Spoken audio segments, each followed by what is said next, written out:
Hello, everyone, and welcome. I'm sitting here with Lisa Gill, who is, uh, I guess I know her through the Leadermorphosis podcast, which, in my view, is the preeminent podcast in the world on the topic of self-managing organizations. Thanks for being here with me, Lisa. Thank you for having me. And I just had this impulse the other day for us to have a conversation because I think you can see something. You have access to a lot of people, and you can see something. That I'm thinking a lot about around different modes of leadership. So I wanted to just set the scene a little bit and then get your perspective on some questions and ideas. So the scene is I'm talking a lot this year to people who are running organizations or leading communities or initiating new groups that operate in a self-managing, bottom-up, member-driven, grassroots kind of way. And a lot of these people have a very complicated relationship with leadership as a concept. And I'm trying to help them get clear on what's tough about that role and kind of identify like where's the cognitive dissonance coming from, what are the mindsets that are or the frameworks that are missing, what are the skills that are missing, how do we help people get a more calm and harmonious relationship with this concept of leadership? How does leadership need to be updated for these new ways of working? And and how do I, as a coach, consultant, trainer, and a community builder myself, support people to do a better job of that? So I thought what would be useful to start is to get some just to hear a little bit about what you've seen that leaders in these organizations and communities struggle with. So, like, for example, this week I'm hosting a team retreat and we're working with a team. It's like a small team, and they are the um, funded staff who are supporting a massive global network. And they want the network to be very participatory, bottom up. Part of their mission, they're working in the intersection of climate change and public health. And part of their mission is to um, really operate in a deeply decolonial way.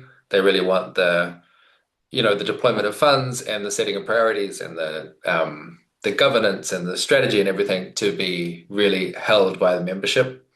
Um, but of course, the four people that are on the paid staff team in the middle have the most context of everyone. They have the relationship with the funders. They've got the clearest articulation of what are we doing and why are we doing it. And so they have this dynamic tension between, well, you guys have all of the insight and the clarity and the expertise, and they're trying to operate at a one step remove to get the members to activate and take it in the direction that they want. And so, like, I was talking to one of the leaders this morning, and she was describing this. I interpret it as a kind of hesitation that if I show up too much, if I'm too much in the front of the room, yes, I can create momentum, but people are disempowered. Like you wind up with a dynamic where it's kind of like a performer and an audience, where people are grateful for the good performance, but they're not really taking ownership. So, oh, I don't want to push too much, but then if I don't push enough, then people are disengaged. There's like not enough momentum in the system. People don't really know who to turn to. And so it's this really difficult balancing act. And she's like, how do I show up? What are my principles of action here? So that's the kind of stuff that I'm seeing. And I just wondered if that brings up any anecdotes or observations that you've observed about like what is particularly challenging about leading in these networked organizations. Yeah. Yeah, that brings up, I mean, that resonates a lot. I hear that story from a lot of people too in the spaces that I'm in when I'm talking to people who are trying to, yeah, work in a more self-managed, decentralized way. And I think it's super hard because we have such a strong internalized hierarchical dynamic that even when we try and be in another way, it sort of shows up anyway, and we end up recreating this dynamic, which is kind of what you described. I think I've been I've been playing around this idea of a pendulum, as you know.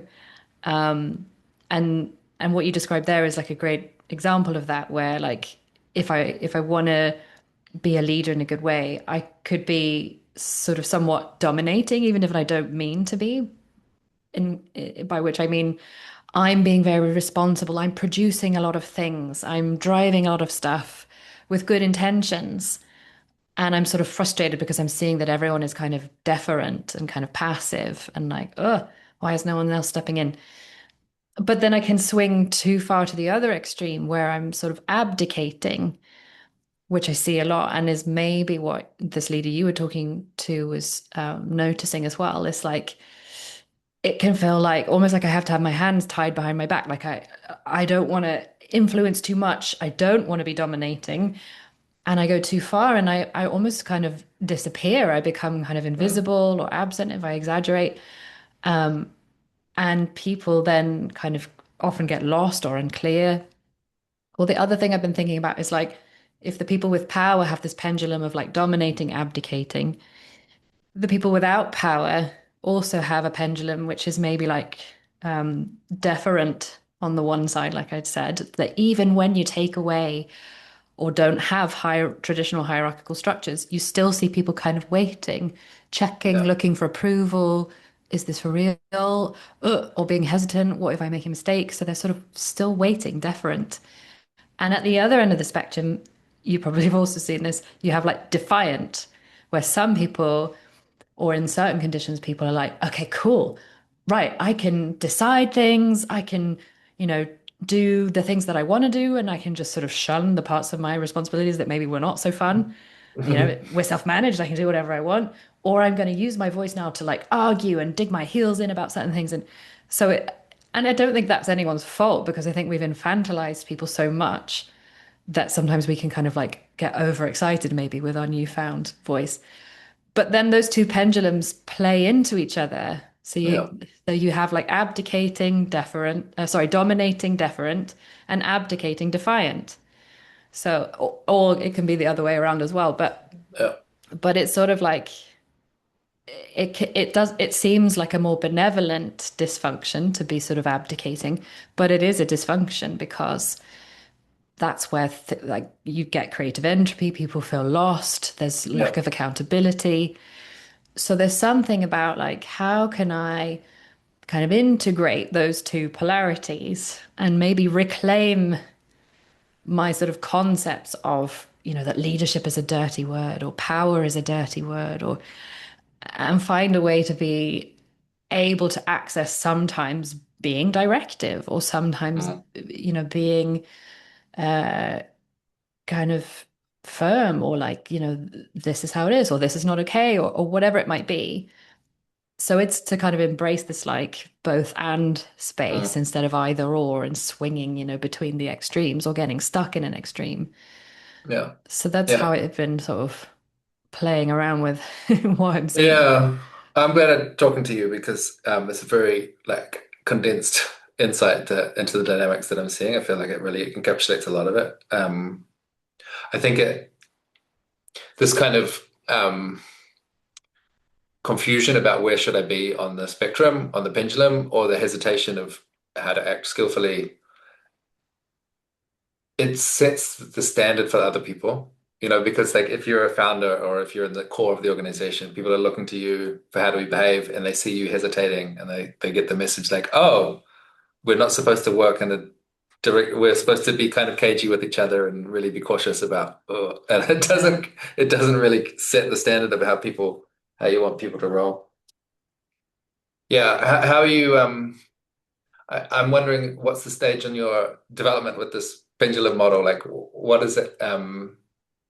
What are you using it for?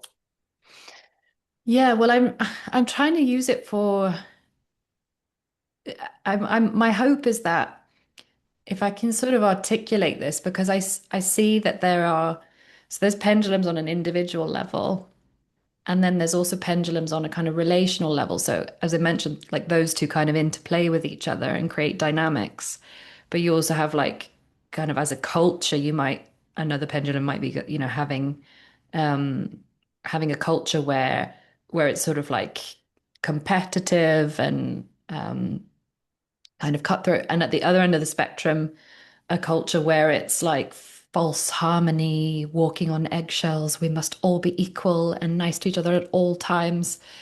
Um, and that I see that happening a lot as well. Like because we don't know how to give each other feedback if it's not in a top-down way or kind of Mm. corporate way, or we don't know how to hold each other accountable if not in that old paradigm way. And you see also like pendulums with structures, like, from rigid top-down structures to like no structure. And again, there's kind of problems at either end. So my hope is that just articulating these patterns and Mm. and having like a clear kind of visual or metaphor might help people recognize it, like, oh yeah, that's me. I'm totally in that part of the pendulum, or oh, we've suddenly swung here. Okay, what do we want to do? Like, is that where we want to be? And if not, where might we want to adjust to, and what do we need to do in order to do that, to like recalibrate? So And I, mm, how clear are you about what good looks like? Like when people find that balance point in the pendulum that's actually fit for the stage of the organization and the moment that you're in, like what can you tell us about what it looks like when it's working well? yeah. Well, I was thinking actually when you and I last talked about this, you said something about because up to this point I've been jokingly calling it the pendulum of doom. Um, and you said something about but maybe a pendulum is good sometimes because you have some forward momentum when you're swinging in one direction, and when you're recalibrating or trying to sort of like equalize, you might lose momentum, and that might be kind of not as motivating, or. So then I started thinking about maybe it's like the shift is like from pendulum to metronome or something, like a slightly smaller swing and something more regular. So my sort of hypothesis is like companies or communities that I see are healthier functioning systems are the ones that are constantly sort of sensing and Mm, recalibrating, where mm, do we need to be now? And what's also interesting is I was at a conference in Estonia recently, where there was a guy who I'd interviewed for my podcast a few years ago, Toppi Jokinen from this Finnish construction company. Really lovely guy, like very humble, kind of thoughtful leader that's done a lot of development on how he leads. Um, and when I spoke to him for the podcast, his company was doing really well. And then in the last few years, they had a major financial crisis, like the construction mm, market collapsed. And something that's interested me is like there's been a bit of research as well done by Michael Lee, and also by this Christina, oh, I forget her last name now, about this company Visi. So there seems to be this theme that when decentralized organizations go into crisis, there is a need for some re-centralization. mm. And old me a few years ago would have been like, oh no, that's such a failure, or that's a shame, or, that's bad. Yeah. Whereas now I see that actually that's part of this recalibration, and I think it has everything to do with how you make that recalibration. So in this research that Michael Lee did, he found that like the companies that panicked in the crisis and re-centralized in a top-down way totally undermined everyone's faith in that way of working. It sort of, had a negative effect.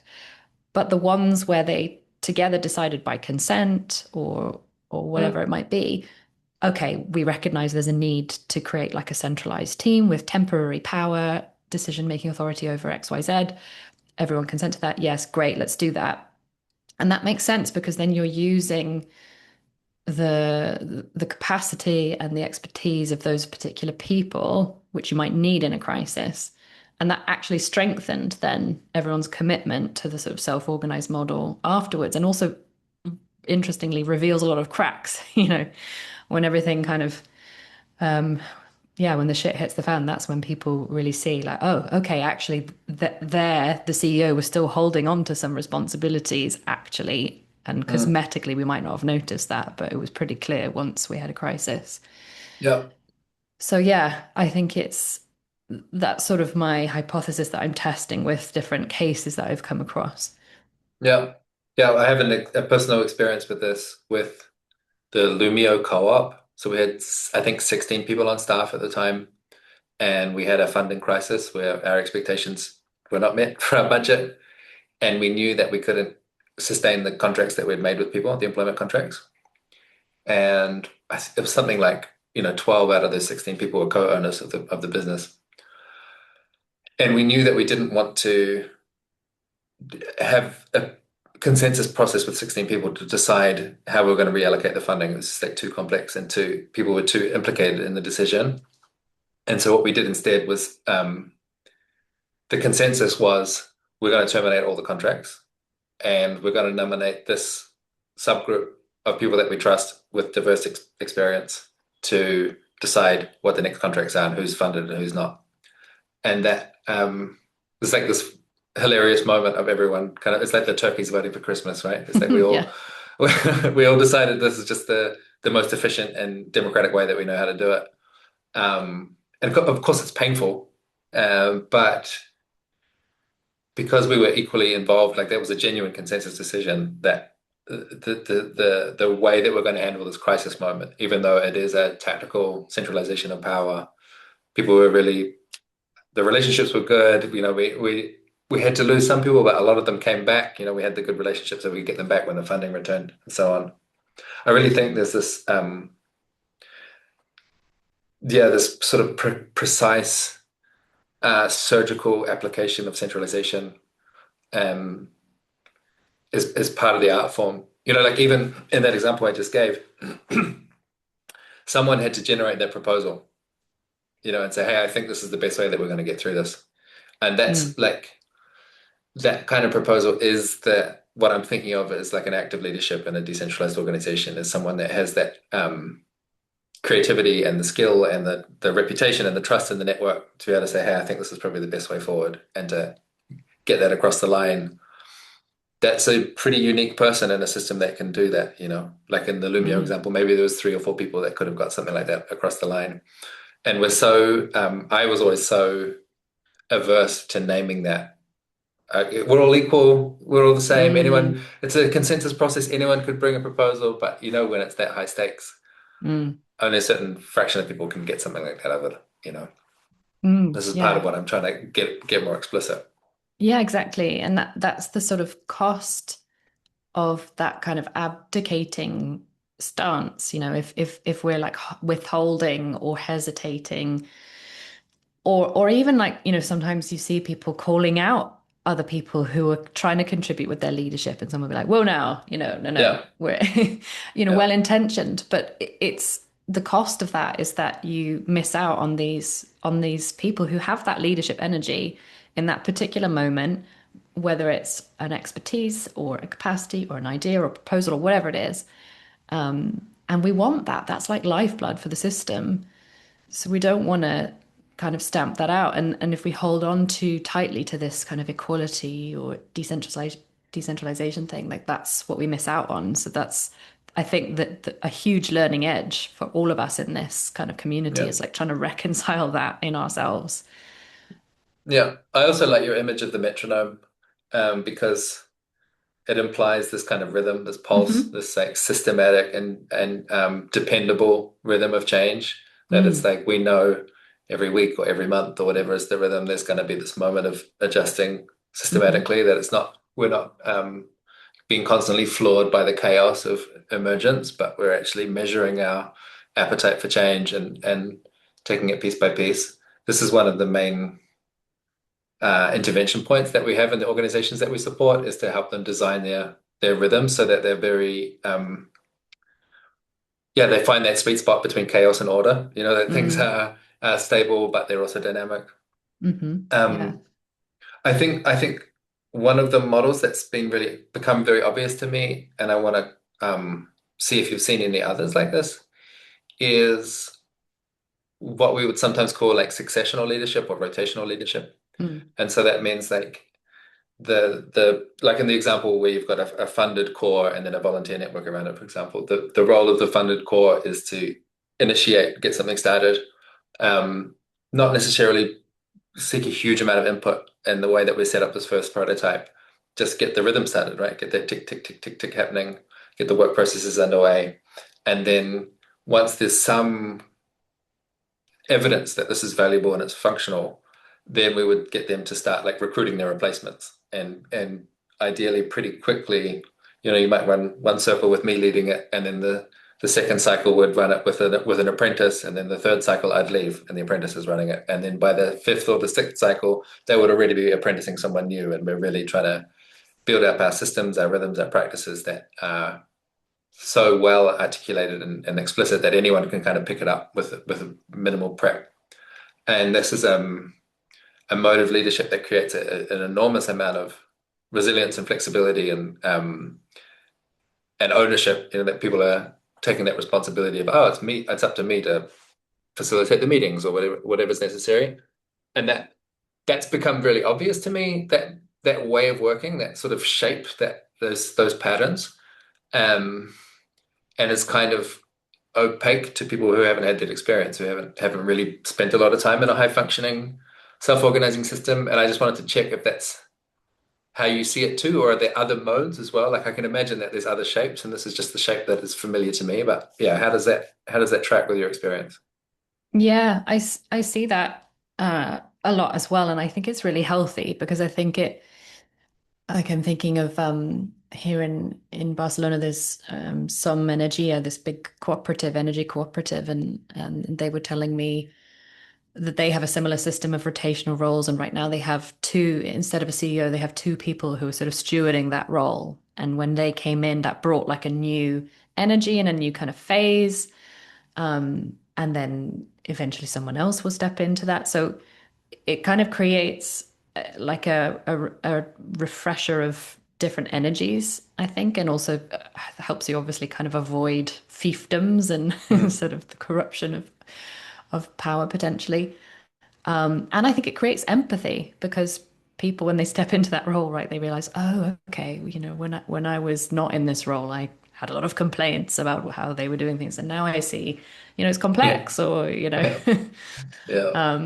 so I think that's really sustainable, and I think I'm just realizing more and more with the more cases that I come across and people that I speak to that it really depends on which group of humans you have. So like if I compare it to us in Tough, for example, my colleagues and I mean, we're a small company. We're only like 25 people, but we operate on very high trust. So we've chosen to optimize that above everything else. And we do a lot of development. We do a lot of work on strengthening our relationships, which means that we can have quite a loose structure and have rotational leadership, but in a more informal way where it's sort of like yeah. it ebbs and flows. So it would probably look chaotic to a lot of people Mm, or like not very mm. organized. And whether that's scalable or not, if we got bigger, I don't know. Um, but there are different kind of models of organizing, like depending on which value you choose to prioritize, I think. If you Yeah, want to prioritize autonomy or the market or relationships, yeah, you will organize differently. yeah. And like you're saying, the scale, and I'm assuming like the culture, the people, like the education level, the Yes, context of the yes. work that you're doing, it all affects like what's the ideal shape for that Yeah, organism. yeah. Can you say more when you say like we're prioritizing trust in relationships? How does it actually look in terms of your work practices or your rhythms or your culture? Like what? Yeah, what does that mean in practice? Yeah. So I guess like one way one way of describing what that looks like in practice is like I think that is probably the thing we invest most time and money in is our development and our relationships. So practically speaking, this isn't novel to companies, but we meet twice a year for our like retreats. But we spend 2 days of that doing what we call like a boot camp, where we train together. We're constantly training like how to be with difficult groups, or like how if your allergy is being too much, then you'll practice being your allergy, or so kind of like training those things, as well as kind of building relationships and checking in with those. We have this practice of pebbles conversations. So if you Mm. have like a small tension with someone, we call that a pebble, and everyone is encouraged to bring that up as soon as you notice it. So it's very common and tough for someone to message you on Slack and say, "Hey, can we have a pebbles conversation? I have a pebble I want to talk about." Um, and if it's a bigger thing, we call it a moose head. So we Yeah. that's more like if we're working in a group, usually, where we'll start our kind of longer meetings with any moose heads, and anyone can bring up a moose head, which might be something like, "Oh, I felt like in that last session we had, everyone ganged up on me," or something, or I don't feel like I feel like we made a decision and it was done in a top-down way. I don't feel like it was really participatory, or something like that. Um, and then we also spend every month we spend a whole Friday together, also developing online on Zoom. So we call it our Dev Day. So the same thing. We bring up moose heads. We train things. We kind of deepen relationships. We coach each other. So if you looked across like our kind of calendar, other than what we're doing day to day, which is like facilitating trainings and stuff like that, the stuff we spend the most time on is relationships, Mm. having calls with each other, developing together, processing tensions together. And that doesn't make us better or worse than other companies, but that is what we've chosen to prioritize.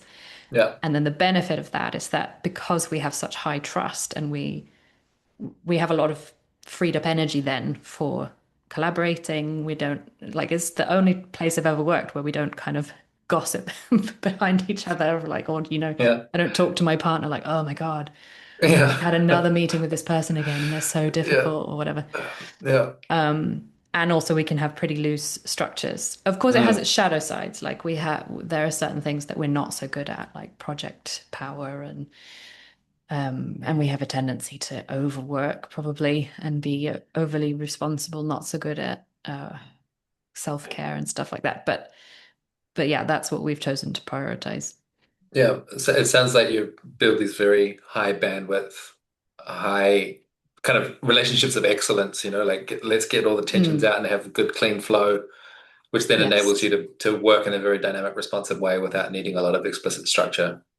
And I can Yeah, imagine, yeah. other organizations I'm working with, they go in a very different direction, which is like we just get very explicit about protocols and procedures, and everything's done in an asynchronous manner, and it's all written down, and that's what enables the freedom of people to do what they want to do. Exactly. This is what makes it so hard, I think, to like give advice or to train people or explain how do you run a Yeah. self-managing organization. It's like, well, your one could look very different from another one, that's Yeah, and appropriate to your context. it exactly, it depends on your purpose. So we're in the business of transformation. Like, we want to create transformation in people and the organizations we're working with. So we are the tool for that. Yeah, That's why we invest so much time on us. But if you're I don't know, a team of software engineers, you might prioritize something completely different. You might prioritize, like, I don't know, efficiency or removing waste or whatever. Like, so it has everything to do with what your purpose is, and what you value, like, as a group of human beings, like what's yeah, important to you, which is usually sort of set by the founder, I would say. yeah. I feel like there's a assumption maybe or a hidden thread in this conversation that you and I share that hasn't been made explicit, which like you mentioned with transformation, for example, that um, I think some of what we're talking about here is like, structures and cultures and things like that. And some of it is this like personal interior psychology, people's attitudes towards power, towards like you said, the allergy of being too much, for example. It's like your Mm, own personality structure. And I wonder kind of how do you act skillfully around these topics of psychology, which like veer towards therapy. It's like you're actually in work and you're trying to ship widgets at an efficient rate. But also you have to confront the fact that you've got daddy issues, and that shows up how you participate in decision making. Like, how do you hold that, yeah, that line, the sort of the line of vulnerability mm. appropriately, like how much disclosure there is, how much yeah, where do you draw the line? Yeah, it's a good question. Um, and I think my starting point is always like it really depends on the person or the group's self-interest. So,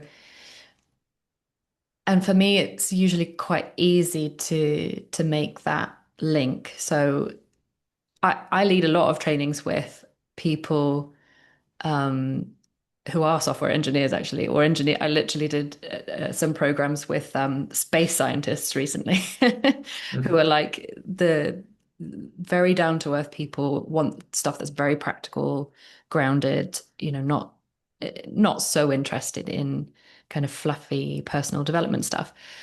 But for them, like the link is like, okay, well, you're in innovation, right? That's your business. Is you want to do incredibly complex things and put things into space. So that requires trust. That requires, leveraging every individual's, skills, gifts, capacities, being able to make decisions in a good way, and so on. So if I can help make the link that, your inner development, as you said, your attitude towards leadership, for example, or collaboration is in many ways the biggest obstacle to that. Mm. Because I think mainly because it's so much in our blind spot. Like nobody goes around, I don't think, thinking, I want to be disempowering or I want to be a dictator. But we all have our own internalized version of that comes out, especially, in high pressure situations. So if someone can help us to see that, be a mirror for that. Mm. And I think you often you have the kind of hard and soft version of that. Like the hard version of that is maybe you're very fast. In the case of a lot of engineers, you're fast, you're smart, you solve problems. Everything is a solution that needs a problem that needs a solution. Um, you know, I guess you're perhaps on the dominating spectrum, and on the other end of it, if you're empathetic, if you care about people, if you want people to do well, then you become like this kind of overly caring, overly accommodating, overly kind of like wrapping everyone in cotton wool version of leadership. And each have their limits and pitfalls, right? So I think it's connecting it to what are your kind of pain points? Mm. What are the things that matter to you, like doing good work or having a good team or whatever, being super innovative, whatever it might be, and connecting it to that. And then I think it doesn't need to stray into the territory of therapy because it's just about what is my mindset, what is my way of Mm. being, and what are my behaviors that get in the way for that. Yeah. And once I get aware of them, what can I practice? What can I train? What can I choose? How can I get more awareness? How can I catch myself more quickly when I slide into that so that I can start to shift in the direction that I want to? Mm. Yeah, I'm hearing that it's not necessarily therapeutic, but it is introspective, right? It's like cultivating self-awareness and having the humility to assume there's probably some of my behaviors that are getting in the way. Often I see it like a lot of the people I work with are in NGOs, and that you really see a lot of basically people with just beautiful values where the values kind of mutate into ideological commitments that actually become obstacles to what they're trying to Mm, achieve in the world. Like it must be a yes. certain way, and if it's not that way, we're not going to make any progress at all. It's like Yeah. we need to Yeah. compromise, we need to make trade-offs. Yeah, yeah, I've been thinking a lot about how basically how do you support like how do you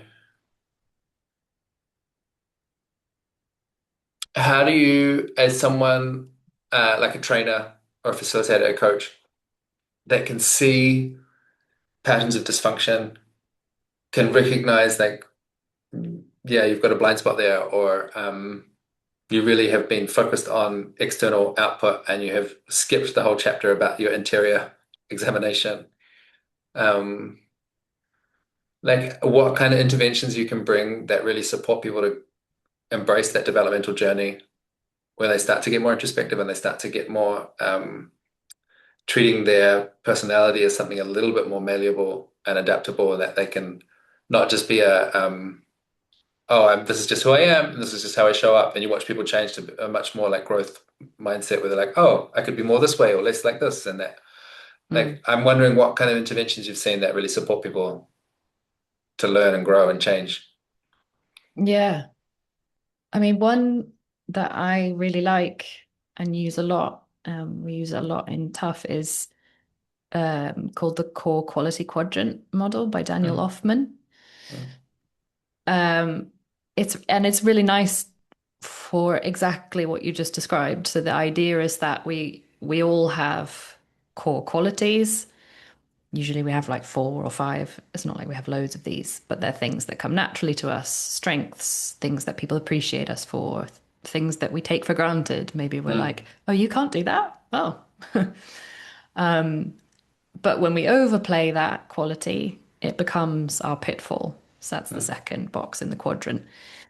So if I'm a really smart person, then, I've probably got by in my career and I've been promoted for and appreciated for being smart, analytical, able to solve problems. But when it's too much of that, it becomes my pitfall where maybe I become overbearing or micromanaging or whatever it might be. Or if I'm a really empathetic person, when I overplay that, I become like, a doormat or mm, a mother hen or, whatever, a cautious mouse or whatever it might be. Um, so then the opportunity is to choose something, the kind of third box, what he calls your challenge, which is like the positive opposite of my pitfall. So something mm, that would be interesting for me to develop. So I get to choose that.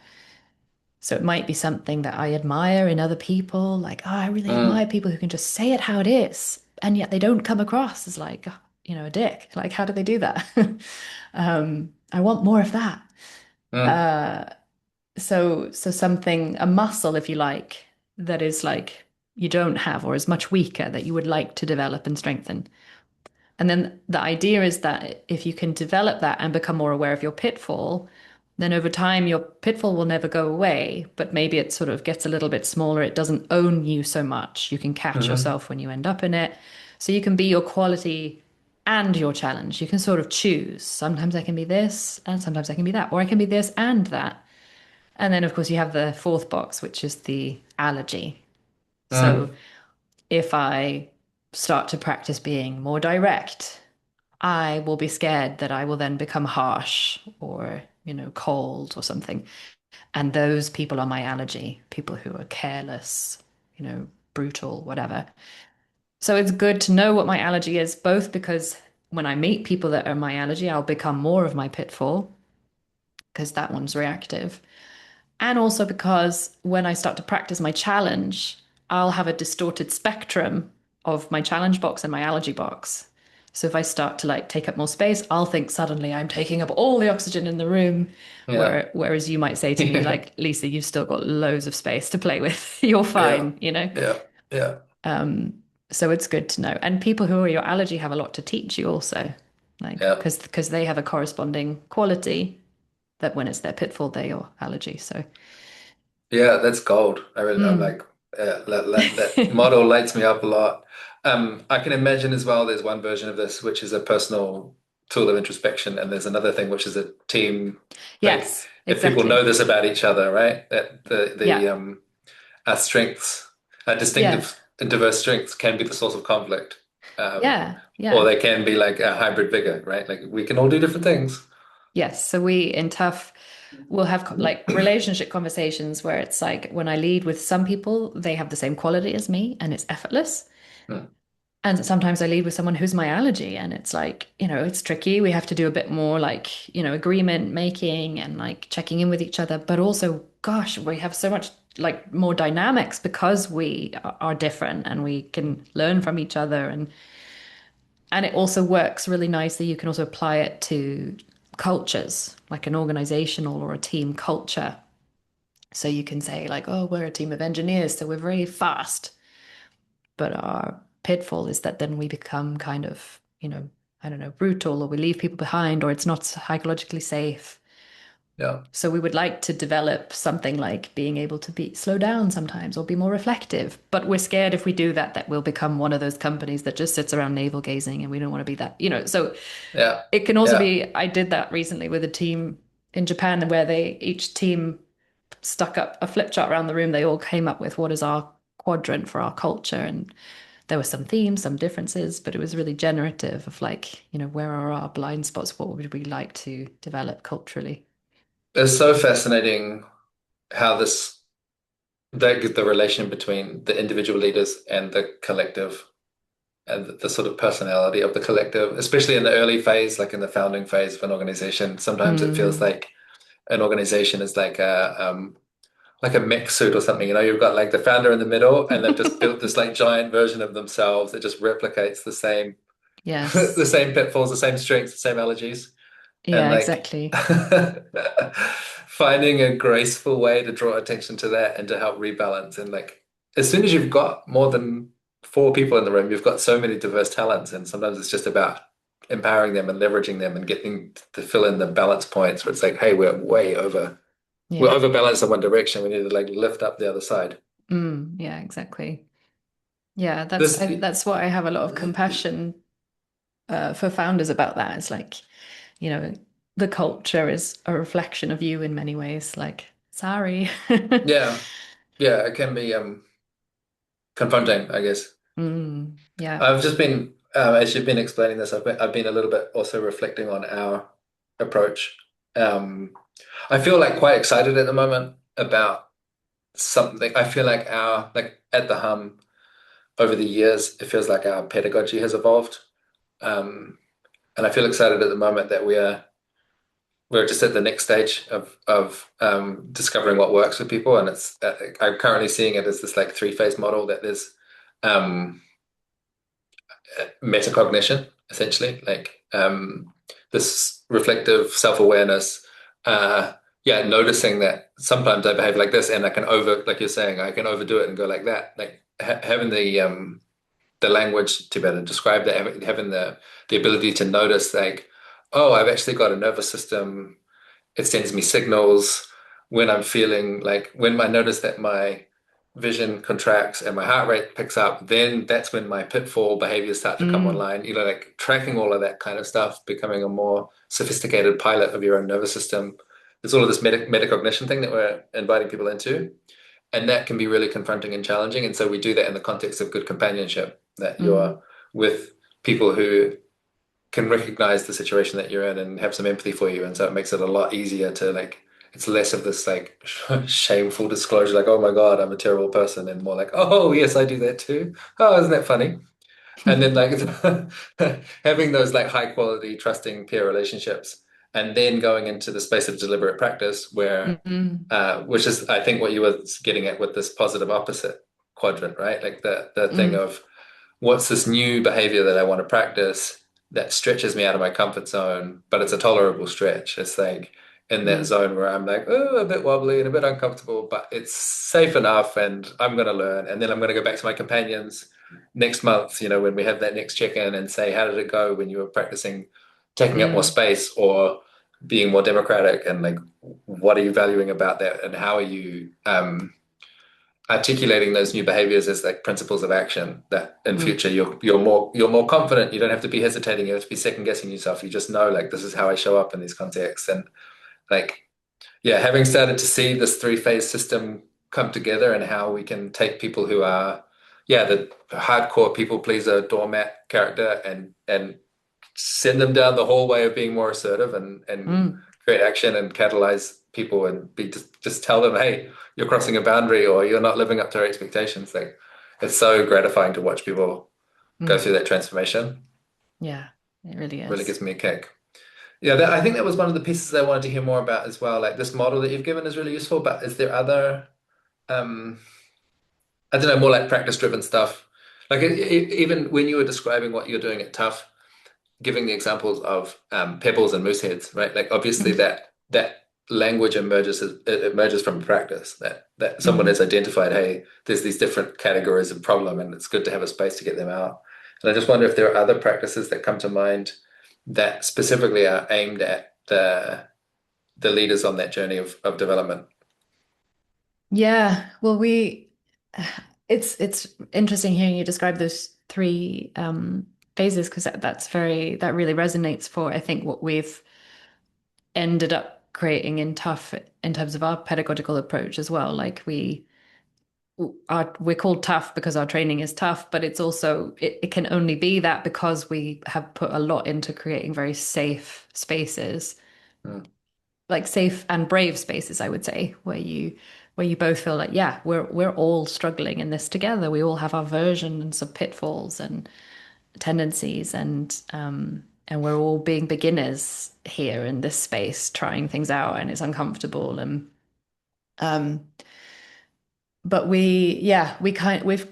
tried to kind of boil it down to kind of two different dimensions, I guess. One is like trying to create scenarios where people can discover and practice a new way of being, which we have called like an adult to adult way of being.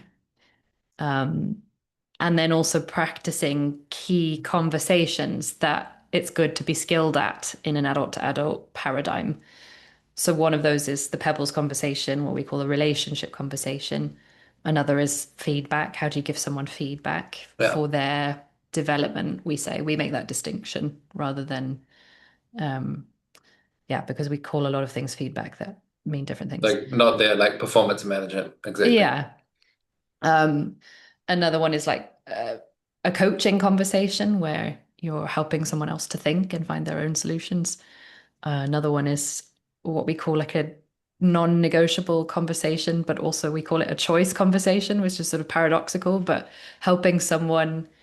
So, and this is relevant even if you're in like a self-managing company where you might say, I don't know, us in the salary, like the peer salary team that's been nominated to review everyone's requests for a pay rise, for example, have decided that you are not going to get the pay rise that you requested. So that's like, non-negotiable. It's been decided. So how can I give you that news in a way that's like adult to adult, that gives you space Mm, to process that, feel heard? And how can I sort of empower you to choose a way of relating to that? right.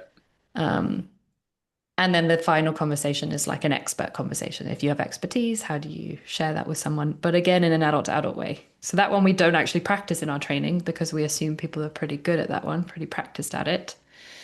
But we could be better at checking, does someone actually want our expertise or am I just vomiting it on them?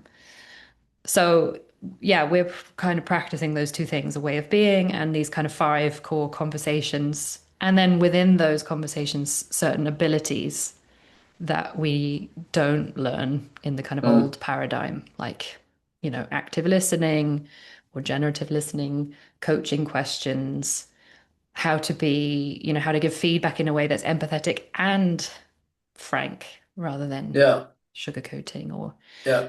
and so on. And the two interrelate because as you're practicing these conversations, you're trying out things to get this way of being, and as you're trying to find this adult way of being, it's affecting how you're doing those conversations. And then the other key part of the practice is however you're doing it, whether it's in one of our trainings or a training with the hum or just practicing out there in the world, is getting feedback, you know, whatever you're doing. Rehearse a conversation, a difficult conversation with a trusted peer, and ask them, Mm, how did I come across? Did I come yeah, across kind of yeah, parental? yeah, Did I come yeah, across, you know, could I have added more of this? Like, at what point did you feel that I listened to you? At what point did you not? Like, anything that helps you get sight of those things that you can't see in yourself. yeah, yeah. I have a catchphrase, cringe is the path of awakening. That cringy moment where you're like practicing something new and it feels uncomfortable, it's like that's always where the growth is, like to just Yes, to go down exactly. there.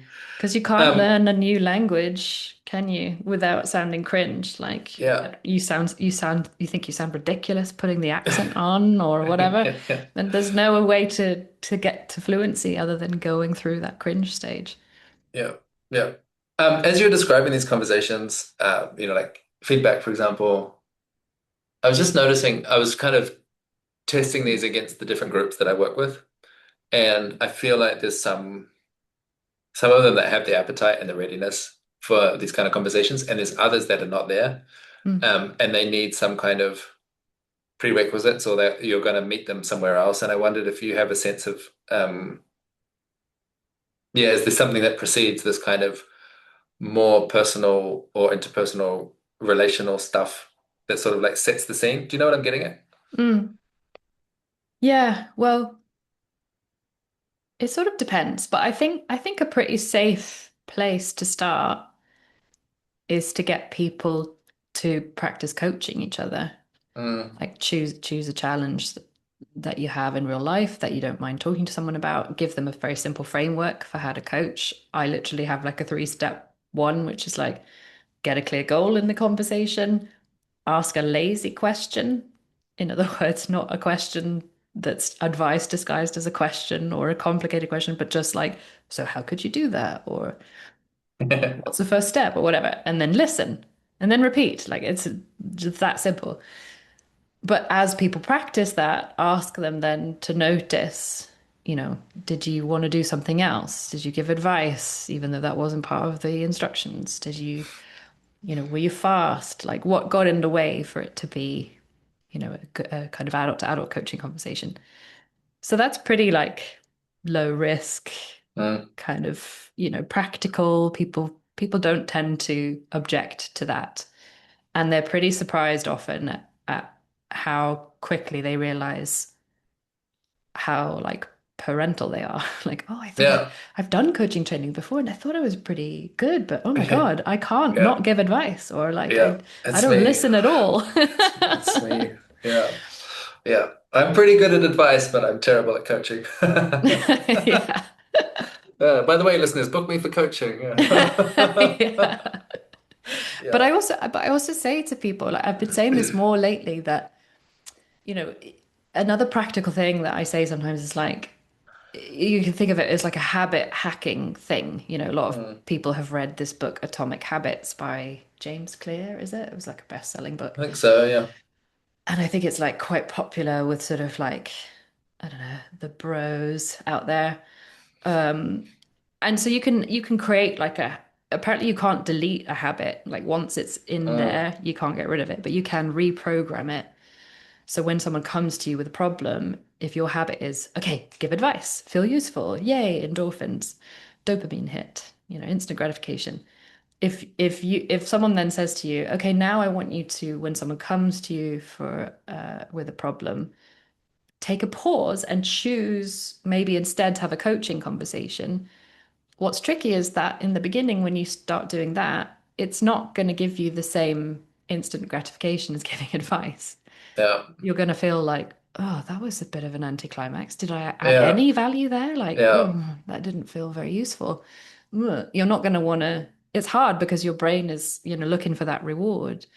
So you have to work a bit extra hard to, you know, to commit to these new practices because they won't feel comfortable, they won't feel fluent, they won't feel natural, you won't get an instant gratification that you're used to doing. So then you have to kind of, I think, proactively, and that's where to your point, it helps to have these kind of peer relationships to like help each other be accountable. Like, if you know you're going to meet each other, they might be like, oh, I better go and practice that coaching conversation like I said I would, Yeah. or Yeah. Yeah. I think for me, one thing that's helped, and it's exactly what you're describing, is when I feel the urge to give advice, take the extra step to reverse engineer the question that that advice is answering and give them the question instead. And so I still get the kick because I'm like, well, I kind of got my point across, but I didn't over Yeah. constrain, where they're going. I left it open for them to make their own conclusions. Nice. I'm feeling my brain is pretty full. This is, yeah, such a joy to hear from you. Like, I feel like it's so such compressed insight that I think anyone that's listening is going to be full up of loads of homework. Um, just to wrap up, I wanted to know if there's anything you want to plug, any points you want to direct people to if they want to. Obviously, you've positioned yourself as pretty awesome and knowledgeable on this topic. Where can people see more of you? Mm.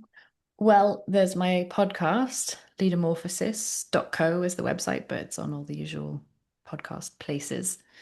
And I've been trying to write some new stuff on my Substack lately. So if people want to follow some of my writing, they can follow me on Substack. I think my username is Reimaginaire on there. Um, yeah, I just recently was in Japan and was learning about the Japanese approach to self-managing organizations, which was super interesting. So I've been trying to like distill some of my insights from that. Um, so yeah, those are two plugs, I guess. Great. I'll put links in the show notes, as they say. I As for me, I want to plug, we've got a leadership training coming up in the end of May. I'll also have links to that. Anyone that's listening and is getting interested and excited about like, maybe we know something about how to help you, please do reach out to one of us. Two, this is the most gratifying work in the world, but like, would love to help. Thank you, Lisa. That's been really awesome. I'm going to leave it there. Thanks Thank for your time you. and insights. Yeah, enjoyed it.